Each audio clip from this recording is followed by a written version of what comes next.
sweet, gorgeous angels of YouTube. Welcome back to another video. Today we are going to be doing these really beautiful vector flora nails. It's a really pretty nail design that started in the early 2000s but is still very prevalent in today's fashion and culture. And side note, I met the cutest corgi ever when I was filming some content for this video. His name was Pancake, and I do want to just quickly thank you guys for all the love and support on my most recent videos. I really do appreciate it. But if you're interested in seeing this nail design or the dog Pancake, please keep watching.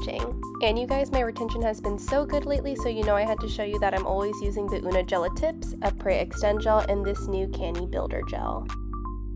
And if you're ever interested in what I am using, I do always put it in the description. I'm showing you this new Canny Quick Builder Gel, as well as this really cute cup. This is not in the description. This is actually a gift from my friend Brandon. Hey Brandon, if you're watching. A really cute cherry cup. I just thought I'd show you what I'm sipping on. So grab a snack or a drink and let's get started.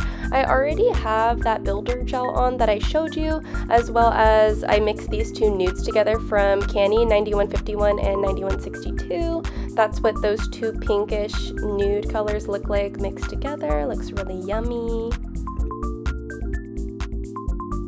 And now I am going to be picking out some colors for this design. I wanted it to be cute and girly, so I'm sticking with some white French on this pinky nail right here. And my ring finger and my middle finger for this hand will get a baby pink French, also from the Canny CC1 collection. And next I'm going in with that classic white here on the index finger. And I did try to cut out as many insignificant details as possible, but I do always go back in with a detail brush and go and clean up the sides. For the thumb, I mixed this really cute custom mint or teal color, whatever you want to call it, more of like a baby blue. I thought it really matched that kind of like Y2K. And I did want to stay authentic to the early 2000s when I was picking out this color palette, so I typically see this design in light pink, light purples, teals, and brown. And if for some reason you're like, why does she keep talking about this freaking design? Let me get into it. If you've never heard of Vector Floral, you've definitely seen it before. It's that really pretty swirly design that features sometimes butterflies, flowers, and swirls. I see it a lot in early Y2K clothing, tattoos, and home decor. And girl, if you're a baddie, I know you already own something with this exact design. You might just not have known what it was called. So let's get into it. What is the HERstory of Vector Floral? Vector Floral is a popular design style that started in the early 2000s due to technological advancements in digital media and software design. Once we saw those major advancements in graphic design, we started seeing more and more of this design style popping up that feature swirls, botanical motifs, dots, and more natural lines. Next thing you know, Vector Floral is on people's MySpace headers, it is on people's wallpapers.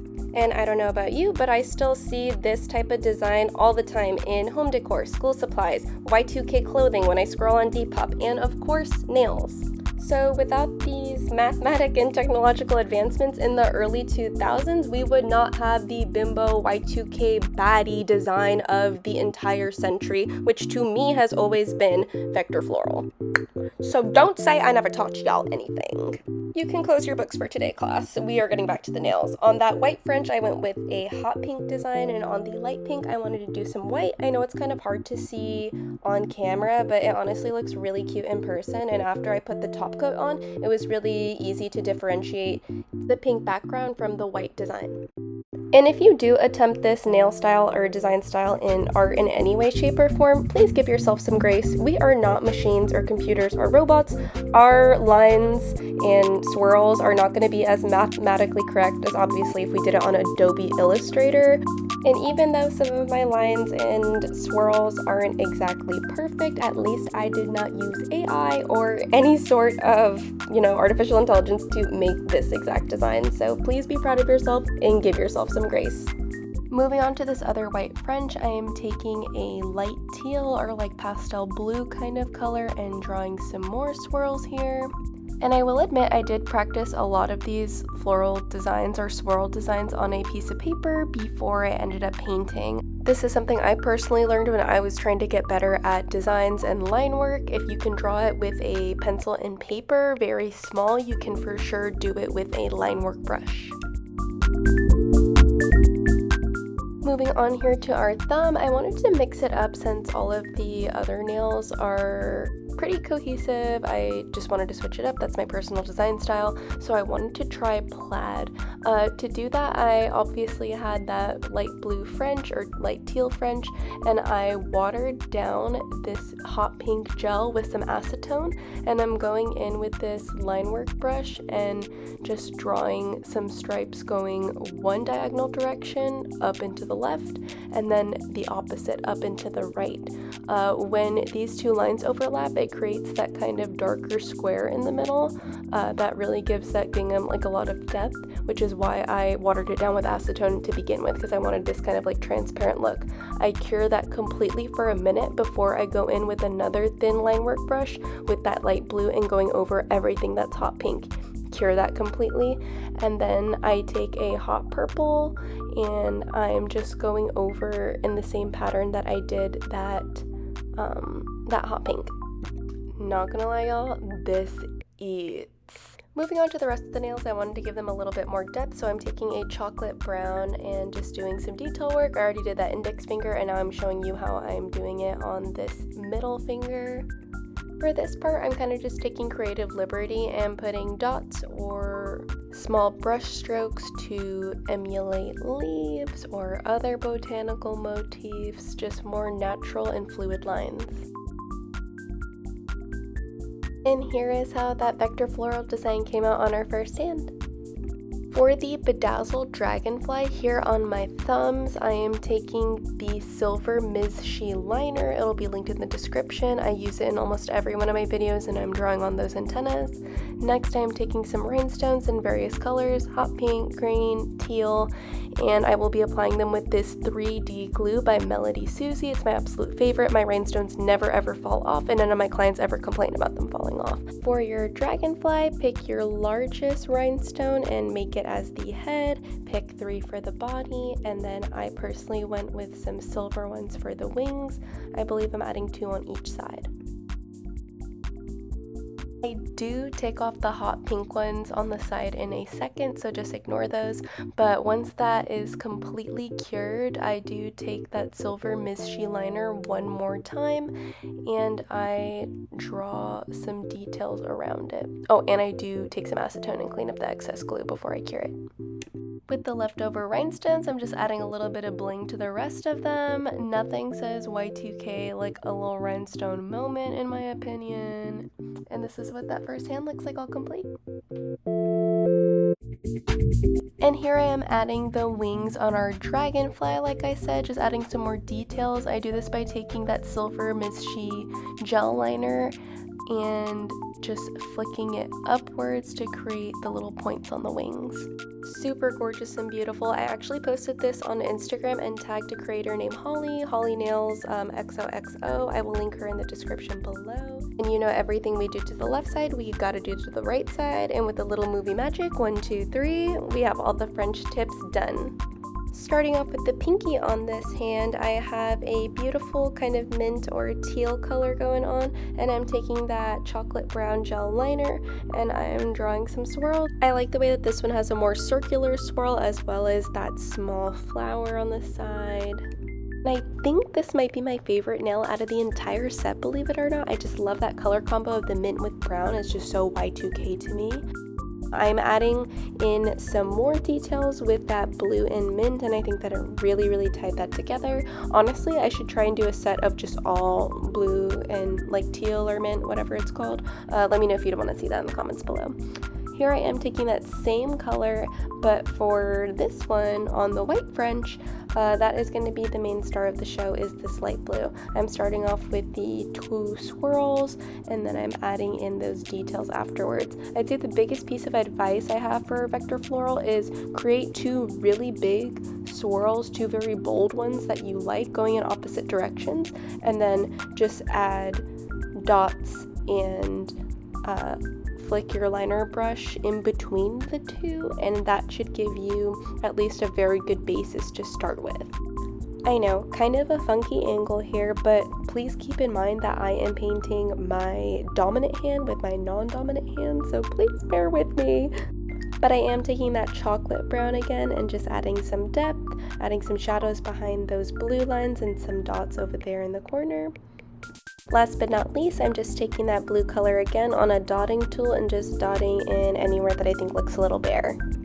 For this pink French tip right here, I am taking a stark opaque white and I am drawing on our swirls.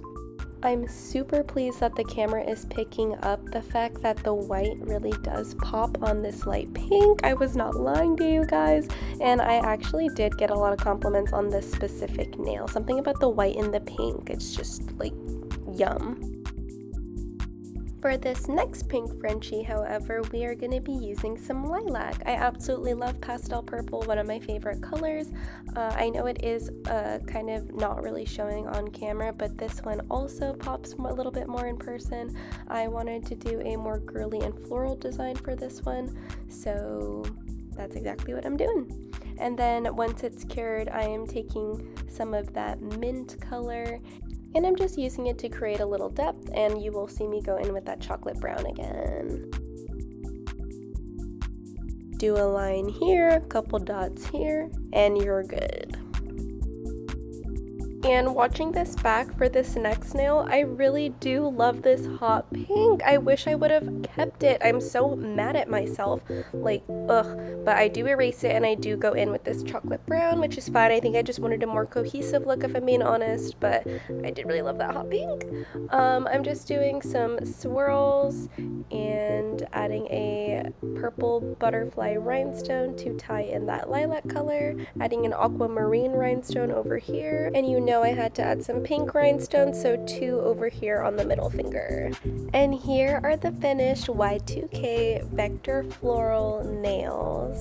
Thank you guys so much for sticking around through this whole video and doing some nails with me, hanging out, chit-chatting, and just learning some Y2K fashion history. To seal up these nails today, I'm going to be using the Canny Diamond Top Coat. It came in the CC1 gel kit. If you're interested, I have it linked.